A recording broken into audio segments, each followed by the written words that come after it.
লোকতান্ত্ৰিকৰ গঢ়টো নাই আমি ইমান দিনে আপোনালোকে দেখিছে আমি 3.5 বছৰ হ'বলে হ'ল আমি প্ৰতিবাদ কৰি আছো এই সকলৰ ধৰ্ণাস্থলী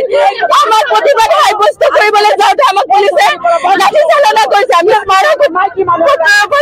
পত্ৰ দিছো মুখ্যমন্ত্ৰী ডাঙৰীয়া আমাৰ কথা শুনা নাই সেইকাৰণে আমি সবে আজি খানাপাৰালৈ যাবলৈ ওলাইছিলো যেনে মুখ্যমন্ত্ৰী ডাঙৰীয়া আমাৰ কথা শুনে কাৰণ তেওঁ খিলঞ্জীয়াৰ কথা কয় তেওঁ ভূমিপুত্ৰৰ কথা কয় মই এগৰাকী ভূমিপুত্ৰ মই আজি মোৰ অধিকাৰৰ পৰা বঞ্চিত আজি মোক সকলোৱে আগত মৃণাল ডেকাই মোক কামোৰ টানি দিছে মোক লাঠি চাৰ্জ কৰিছে ইয়াৰ উচিত তদন্ত কেতিয়া হ'ব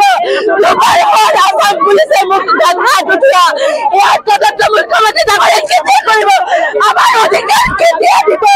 বহুত দুখ লাগিছে আজি 15 আগষ্টৰ দিনাখন আজি আমি ইয়াত প্ৰচাৰত ধৰ্ণা কৰিবলগীয়া হৈছে মুখ্যমন্ত্ৰী ডাঙৰীয়াই বিদেশী গাজীখনে কি কৰিব পাৰে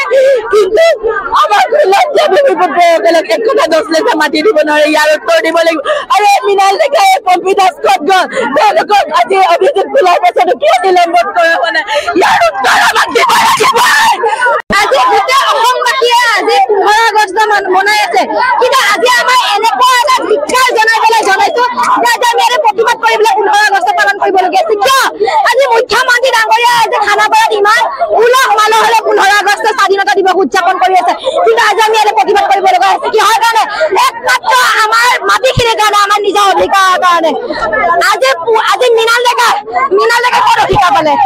তেখেতক মানুহক ৰক্ষা কৰিব দিছিলে কিন্তু আজি মৃণাল ডেকাই ক'ত অধিকাৰ পালে মহিলাৰ বস্ত্ৰ খুলি দিবৰ কাৰণে মহিলাৰ ওপৰত লাঠি চালন কৰিবৰ কাৰণে ক'ত অধিকাৰ পালে তেওঁ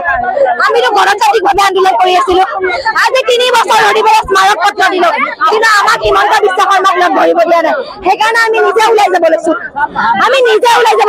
কিন্তু আজি আমাক ওলাই যাব দিয়া নাই ওলাই যাব নিদি আজি মৃণাল ডেকা আমাৰ ওপৰত লাঠি চাৰ্জ কৰিছে কৰি লেখৰা কৰ্মটো তালি খুলি দিছে আজি এনেকুৱা অসম পুলিচ ধিক্কাৰ জনাইছো Stay informed, stay ahead. News Any 365